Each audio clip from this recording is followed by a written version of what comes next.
What is up, YouTube? This is my first time going live. I'm going to figure some things out, so bear with me on this.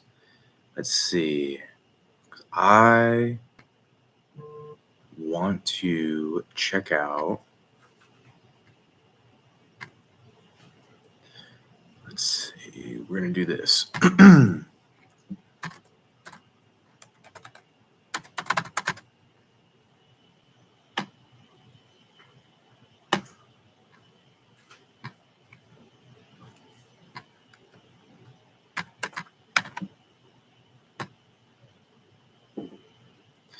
We're going to do this right here.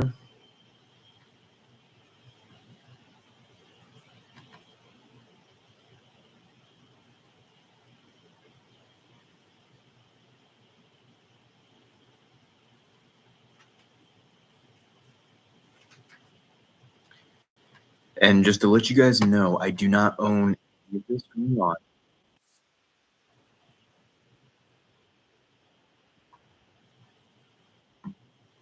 So here's what we're going to do. I'm going to share this. I'm going to go to that. And then let me see. And now I'm here. Okay, sweet.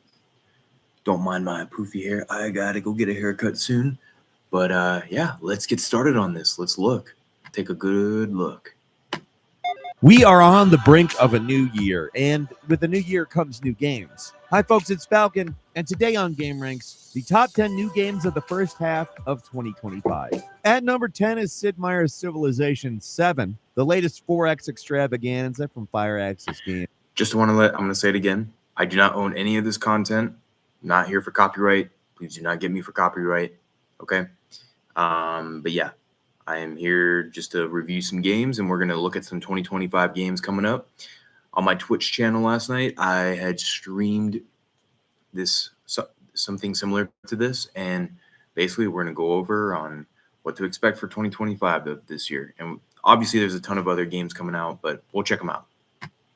Now, I'm not going to say this is like a major departure for Civilization, but they've added quite a few interesting things. First, ages. You have antiquity, exploration, and modern periods. In between each, there's crisis points where you have to decide what elements that you keep from the previous age as you move into the next. I do think that's a pretty cool sounding idea. It also is going to allow you to do some weird alternate history stuff. An example I have seen in the leaders in civilization swapping, like Benjamin Franklin of revolutionary United States fame, building the Great Wall of China. At the heart of it, though, it's still Civilization. If you like previous games, I'm sure you're not going to be particularly out in the cold with what's going on here. But these are some interesting ways of mixing up the formula that I think honestly sound good. They could not be good. I don't know. We'll see. Obviously, great ideas can be executed well, and bad ideas can turn out better than you expect. So we'll have to wait for the pudding to see if the proof is in it. Civilization 7 is coming to PC, and when I say PC, I mean Windows, Mac, and Linux. It's coming to the PlayStations, the Xboxes, and Nintendo Switch as well, all on February 11th. At number 9 is Assetto Corsa Evo. You might be aware of the below. Okay, so with that game, Civilization, basically that game looks kind of cool. I'm actually interested in it. I'll probably check it out this year when it comes out. But yeah, that game kind of looks cool. I like how there's all kinds of different aspects to it, but we'll see how that goes. Beloved racing simulator. It's a franchise that's been going on a while. This is the open world one. The map they've created for this one is supposedly over 600 square miles. It takes place in Nürburgring. It's real world terrain, supposedly. I don't know if it's 600 square miles of Nürburgring that are specifically recreated or if it's areas that have been combined into a map. I don't know that. I do know that the developers have a proprietary engine that they have been working on.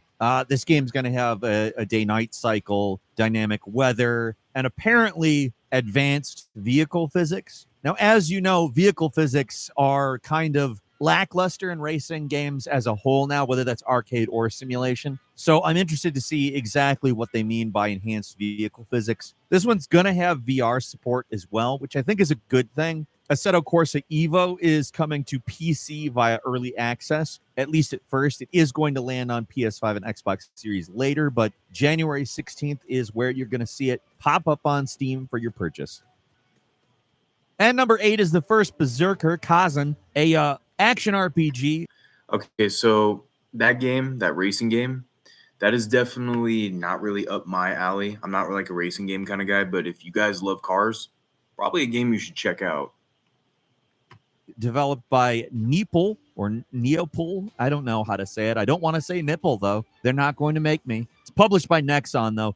It's allegedly a hardcore action RPG, and it's set in the Dungeon Fighter Online universe. Dungeon Fighter Online has been going since 2005, although we in the West didn't get it till 2015, 10 years in. This is a single-player game. It is a prequel set 800 years before, what you can do in Dungeon Fighter Online now. And it's about the first Berserker, of course, Kazan. It's kind of a cool idea, and if it turns out to be, I would guess this will become a franchise pretty quickly on account. Dungeon Fighter Online's been going for nearly 20 years at this point, has a built-in audience, and a lot of those people also like single-player games, me in particular. I have played Dungeon Fighter Online. I don't ongoingly play Dungeon Fighter Online, but I'm familiar enough that this definitely piques my interest. And also the footage looks pretty sweet. The first Berserker Kazan is coming to PS5, Xbox Series, and PC on March 27th. However, if you want to play it earlier and without paying any money, a demo is coming out on January 16th, and all the save data is transferable to the full game. I love that companies are doing this, to be frank. It's something that gets me in the door immediately. I am supportive of it. Like, demo culture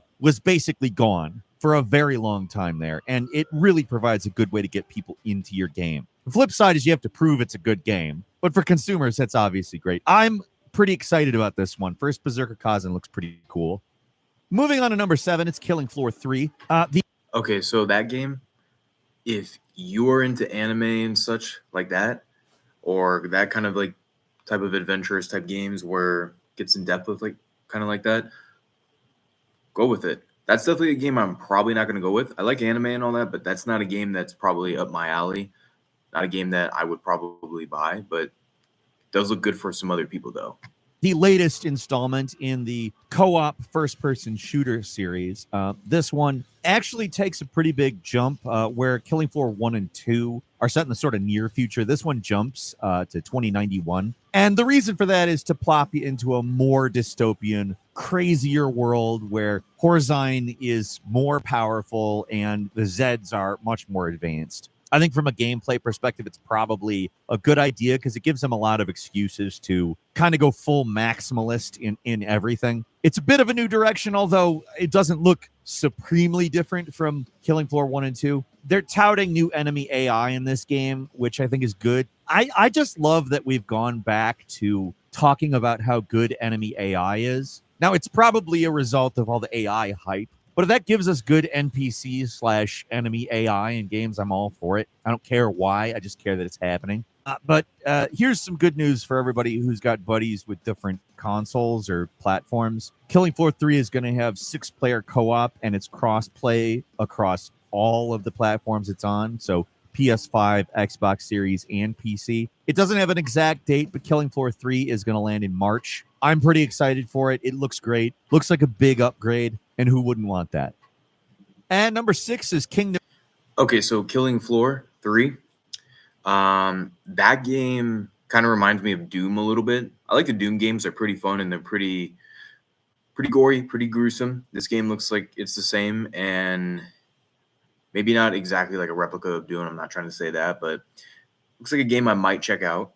But yeah, try that one out too. Looks like a good one. And definitely looks like a good multiplayer game too, to play with your friends and to just sit there and just slay bad guys with it, slay zombies from what it looks like, or demons or whatever they are.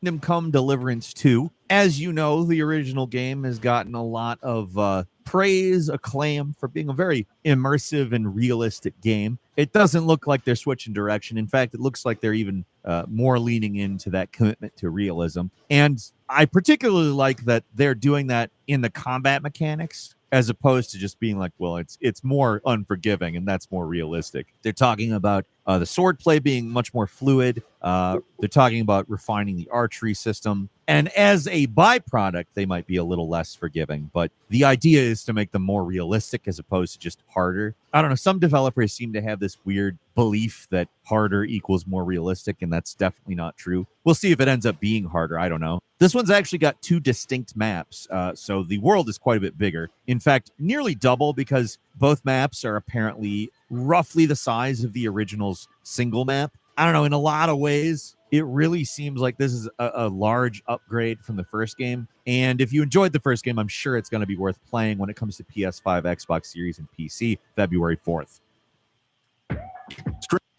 Okay, so we got an advertisement here. Hold on one second. Yeah, I don't got the premium. Not yet. But real quick. So medieval games, right? There's been a lot of medieval games that have been released as of lately, and personally, I'm not a medieval fan. Not my cup of tea, my bad. And not something I would go for. That's not a game I would like, but it looks like, as of we were watching the video here and they were beating the hell out of some of the civilians there, which looks kind of brutal, but probably happened back in the day. And who knows? That game might be good. So if you're into medieval stuff, maybe check that one out.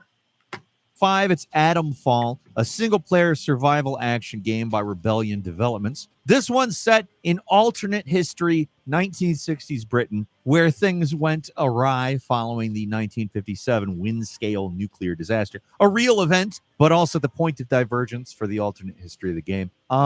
It's 5 years later, you're a lone survivor, and you're in a quarantine zone. That setup might give you Stalker vibes, but it's a little more oriented towards the sort of crafting and survival elements. It's not like a sandbox per se. It's a little more narrative driven, at least from the looks. I could be wrong. The combat looks fairly even-handed between melee and ranged, and looks nothing like Stalker. Like I said, the setup's kind of similar sounding, except for in Britain. But the game doesn't look particularly similar. Atomfall is going to land on the PlayStations, the Xboxes, PC, and Xbox Game Pass on March 27th.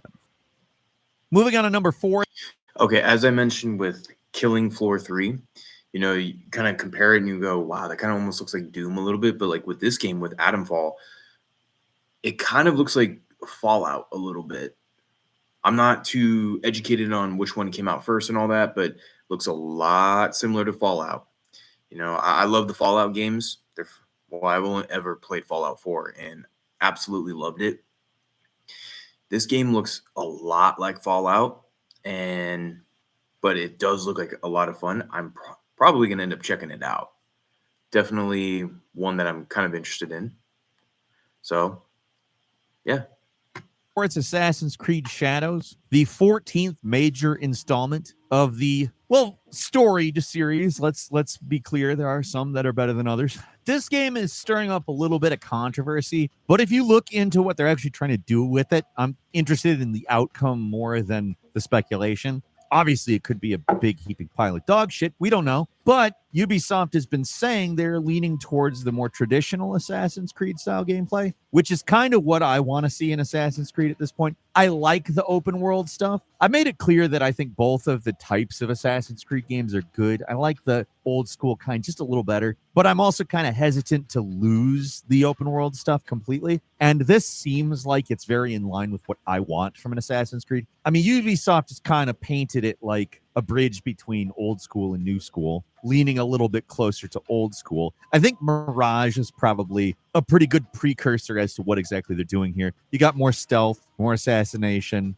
more parkour focus. They're saying that the story missions are going to be a little more linear and focused, while at the same time putting you on a pretty big map. You got Kyoto, Osaka, Iga. You got lots going on. like I said, they've been describing it basically as what I want from Assassin's Creed at this point. So despite whatever arguments people are having about it, it has the potential to be a good game. Now, again, I will say that doesn't mean it's going to be a good game. However, I have some hopes for it, and I will definitely be playing it. Assassin's Creed Shadows is coming out February 14th, Valentine's Day. It's going to be coming to PS5, Xbox, PC, and iPad, like I said, on Valentine's Day. So happy Valentine's. And number 3 is Okay, yes, that was my dog that just sneezed, but that is definitely a game I'm gonna try and get. So, well, bless you. Sorry, everyone. That is my dog sneezing, but yeah, that is definitely a game I'm gonna be looking at getting. It is. I love the samurai type stuff, like when Ghost of Tsushima. Like Ghost of Tsushima is one of my all-time favorite games, and if Assassin's Creed's coming out with like a samurai game, definitely gonna go for it. It looks good and want to try it out. The thing with Ubisoft has not been doing very good lately as a gaming studio. And last night on my Twitch stream, I had checked out what Ubisoft stock is. It's at $2.23 per stock. That's not good for them, especially when they've been around for a while. And Ubisoft's been having a lot of flops lately. They've been having some bad games. A lot of people have been hating on it. And I hope this is going to be a redemption for them. I hope this Assassin's Creed game is going to bring it back for them, because the samurai games are very popular because they're a lot of fun. Everybody loves wielding the katanas and doing stuff like that. It's fun. I had a lot of fun with Ghost of Tsushima, and let's hope that Assassin's Creed Shadows is going to have that same effect and hopefully bring Ubisoft back up. is Avowed, a first-person RPG coming to us from Obsidian, taking place in the Pillars of Eternity universe. I'll go ahead and say this. I'm just basically completely excited at the prospect of the people who were in charge of New Vegas making a game that looks somewhat like Skyrim. Not necessarily entirely, obviously. There's a lot of specifics to Pillars of Eternity that I'm sure will set it apart. And it's also not just a full-on open world game. I think it's more of an open zone game. I don't know how, but Sonic Frontiers actually managed to make it so people say open zone. But I guess it's actually a decent description of what it is. They're not levels, but it's not an open world. An open level doesn't sound right. Level implies a certain amount of linearity. So I don't know why I'm getting hung up on this. Avowed looks great. It's Obsidian doing this type of a game. There's factional stuff that we know is going on. And allegedly, you're going to have the same kinds of meaningful choices that you might expect from New Vegas. And again, if you like Skyrim, look at the game. There are things here that will appeal to you.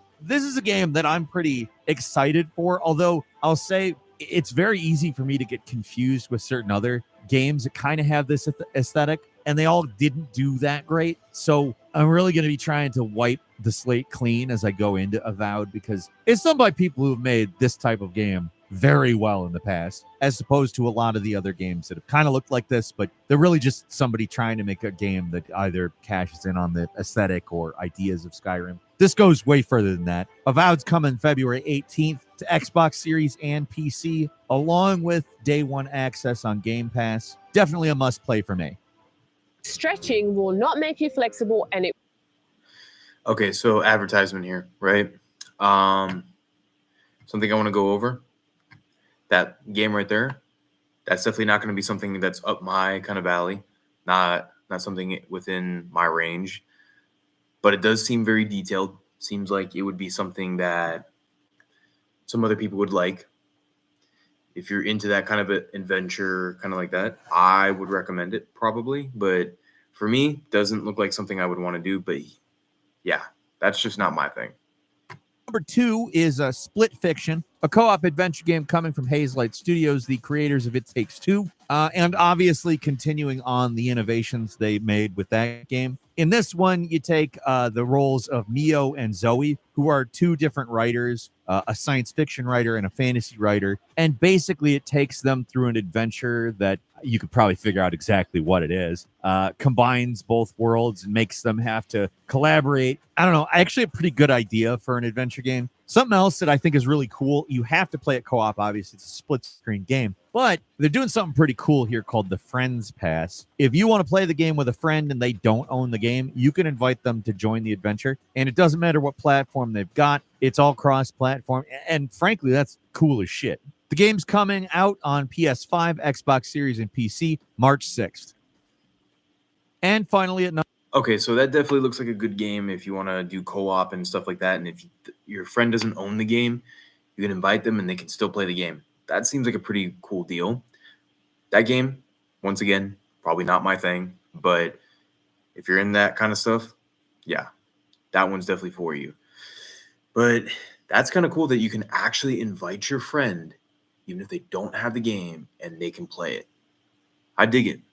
number 1 is Monster Hunter Wilds. I mean, this is going to be a big one. It's kind of hard to avoid Monster Hunter. Now, this is a game that's not necessarily known for its story. It's more known for its gameplay, and it looks like they're advancing a lot of it. I'm very happy with the direction they're taking because Monster Hunter World is this big, sprawling thing. It does a great job at everything that it does. And then they released Monster Hunter Rise a little bit later for Switch and then ported it to PC. And it has a slightly more vertical approach. And it looks like they're taking the sort of Monster Hunter World base and moving it in the Rise direction. That, to me, automatically gets me in the door because I really enjoyed Monster Hunter Rise, specifically Rise. It's not that I didn't enjoy World. I actually love the hell out of World, but it's pretty old at this point. And Monster Hunter Rise, to be frank, looks like it's older than Monster Hunter World because it was designed firstly for Switch. Wilds just looks like a worldified Rise, if that makes sense. I don't know. I don't know if I'm saying smart things here or not. We got cross-platform 4-player cooperative multiplayer. So, I mean, this is going to be a fun one for you and your buddies. And it will be landing on PS5, Xbox Series, and PC February 28th. I do have a quick bonus game for you. Metal Gear. Okay, so Monster Hunter, right? That looks like some fun. Definitely a great game to play with like your friends and such. Check it out. See how it goes. Solid 3 Delta is allegedly coming out the first half of 2025. If you're unaware, it's a full remake of Metal Gear Solid 3 Snake Eater, including all of the original voice cast. Allegedly, there's a couple of new lines from a few people, but it's not like a re-recording of the whole game. It mainly preserves the original. And obviously, it's a much better looking game, uses Unreal Engine 5, but allegedly, they're doing everything possible to maintain the gameplay, at least with some modern quality of life conveniences. I'm personally super excited for when it lands on PS5, Xbox Series, and Windows, hopefully first half. I don't want to wait that long for it. It looks great. I do have hopes that this does well and they decide, maybe all of the Metal Gear Solids deserve this treatment. Hell, contract Kojima Productions to finish up Metal Gear Solid 5 when you redo that one too, maybe. Yeah? Get David Hayter as the voice again, that type of thing. Anything is possible when it could provably make a lot of money, right? Anyway, that's all I've got for you today. Leave us a comment. Let us. Okay, so yeah, Metal Gear Solid. If you're a Metal Gear Solid fan, that is definitely one that I would recommend that you get. Looks good. I mean, I think I played like maybe one Metal Gear Solid game for like a little bit. Never really continued with it, but it looks like it'd actually be good. So, real quick, I want to do this. The Defiant video game. I want to check out this World War II game. So, this is the 2025. So, with this game, it's coming out here in 2025. It is set in World War II China. And not a lot of games are like that. And it's when the Japanese invade China. Let's take a look. I don't own this content.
Okay, so from the looks of this and from what it has seemed, because there was a game that came out called Black Myth Wukong or something like, what is it? Let me see. I keep messing this up.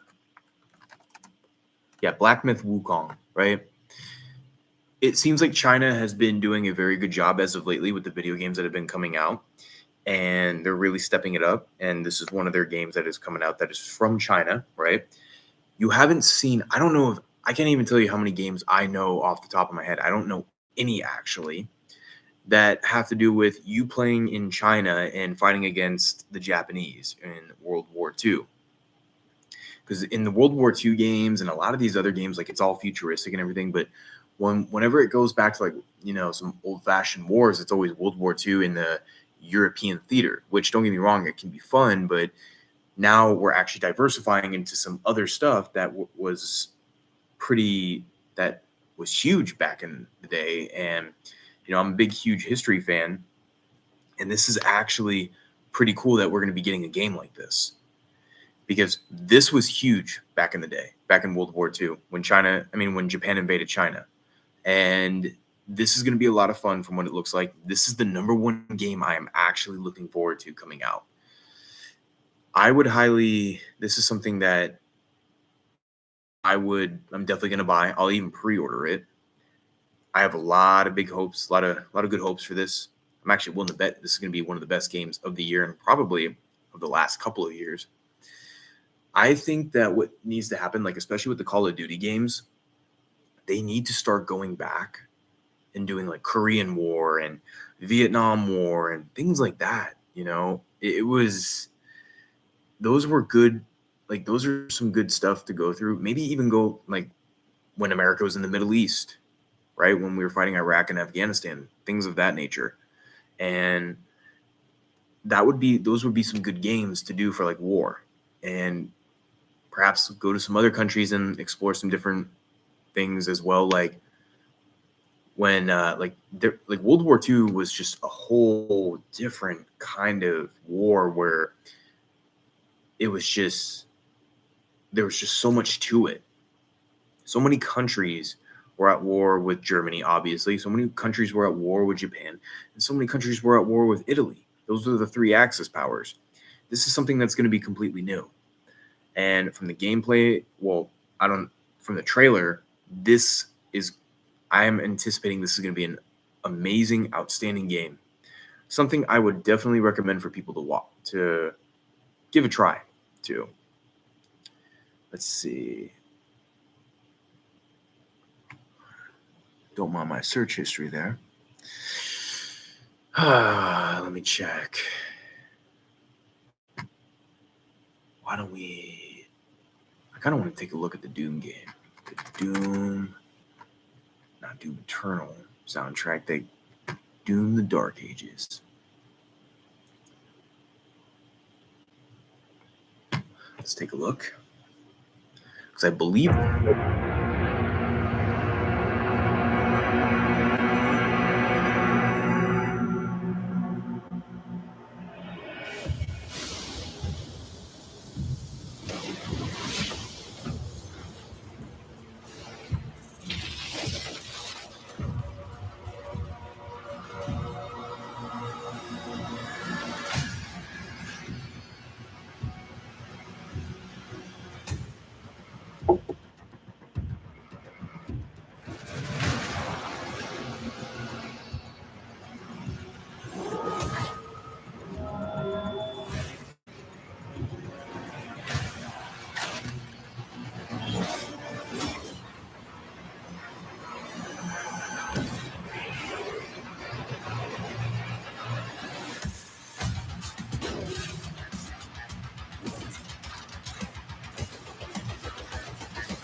Okay, so this game has definitely got a lot of hype to it, and I see it on the PlayStation Network here because obviously I have a PlayStation, and this is something that this is definitely one of those games I'm gonna look into buying. Yeah, I'm gonna take your attention to here. Let me see. Stop sharing. We're gonna go more into like this. We're gonna go into the new tab real quick. I'm gonna look at what was it? What was it gonna look at? That's right. Okay. The PlayStation Network status. So yeah, they were having issues yesterday with the PlayStation, with Sony and everything. Couldn't log in. There was a massive outage, as we know. That was definitely an issue. It's crazy. I went on Twitter yesterday, and I saw some of the things that people were posting, and I wasn't all too thrilled about the PlayStation Network being down and everything, but I wasn't one to sit there and be like and start saying, "Hey, you're gonna lose a customer. That's it. We're done. Like I'm gonna go switch to Xbox." No, I've had PlayStation the whole time. I've had PS1, 2, 3, 4, and now 5. This is one of those things where it happens, right? I remember back when I was younger, when I was in junior high, the PlayStation Network got hacked and they had to shut down for a little bit. It's one of those things that just happens. There's nothing you can do about it, right? Not too thrilled about it because I was trying to do some Twitch streams, but these people are flipping out, and I'm going on Twitter seeing what people are saying, and some people can be just downright nasty and just ridiculous, to be honest. You kind of got to chill a little bit because look, at the end of the day, it is just a video game system. I get it. We paid money for this. We paid a lot of money for the console and everything and for the network services, but who knows? It could have been something bad happening, right? Let's take a look. I want to see.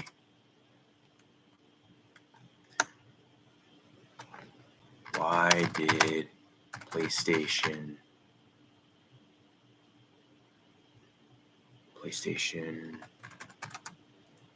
shut down?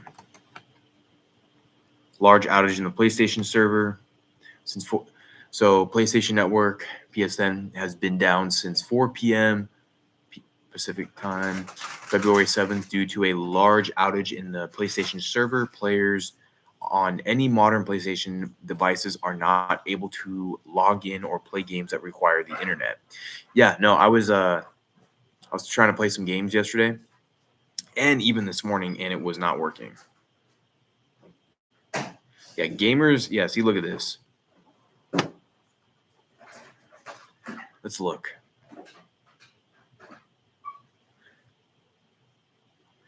Sony's PlayStation Network suffered a multi-hour outage beginning Friday evening, infuriating gamers around the world who were unable to access the online store and other apps or features well into Saturday. We are aware, and PlayStation had put this out, we are aware some users might be currently experiencing issues with PlayStation Network, post in the official Ask PlayStation X account said Friday night.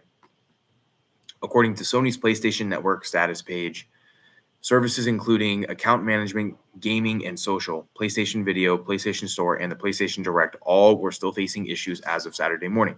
Yes, that did happen. And that was, people were getting kind of bent about it. But it's one of those things. There's nothing you can do. There's absolutely nothing you can do about it.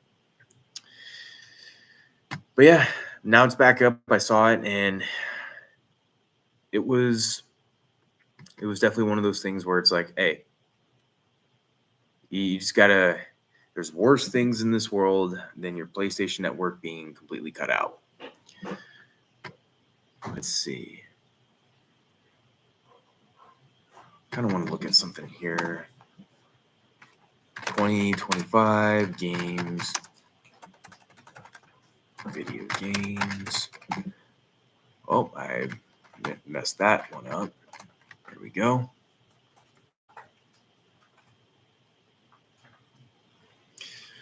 Okay.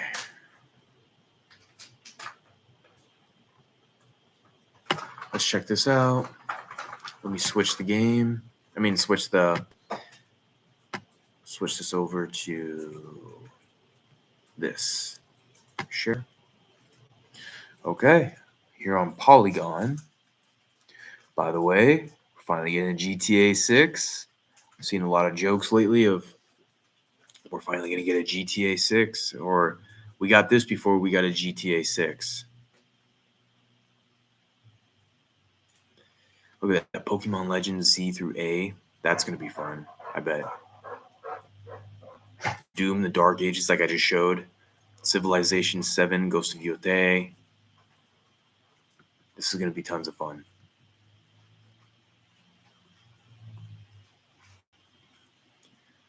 Look at this. And that's my dog drinking. Please disregard that.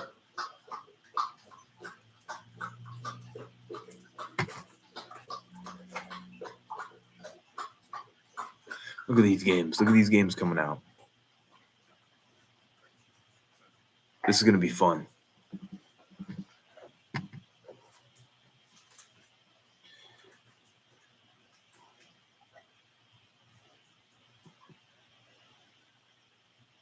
Japanese Drift Master. I can only think of Fast and Furious Tokyo Drift. Killing Floor, as we saw earlier, Atomfall. Don't know too much about those games, so I won't have any answers for that.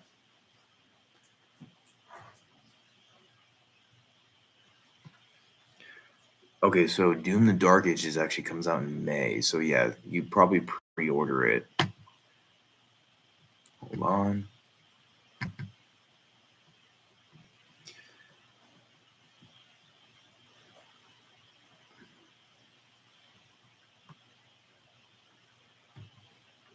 So we got a lot of anticipation here.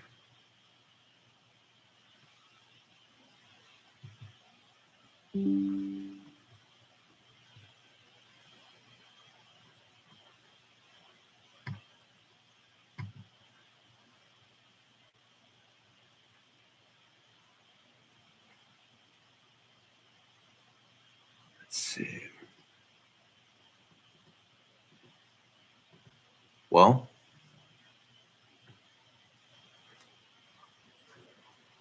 This should be fun.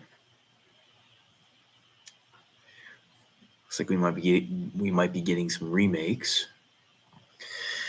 But yeah, this is gonna be something to look forward to. There, let me get this out of here. There, get out of it. All right, ladies and gentlemen, I appreciate you guys attending the live stream. I'm going to be cutting it loose here. This was my first live stream, and there's definitely going to be some more coming up. Definitely probably need to get a higher quality camera and everything, but yeah, I shall talk to you guys a little bit later. See ya.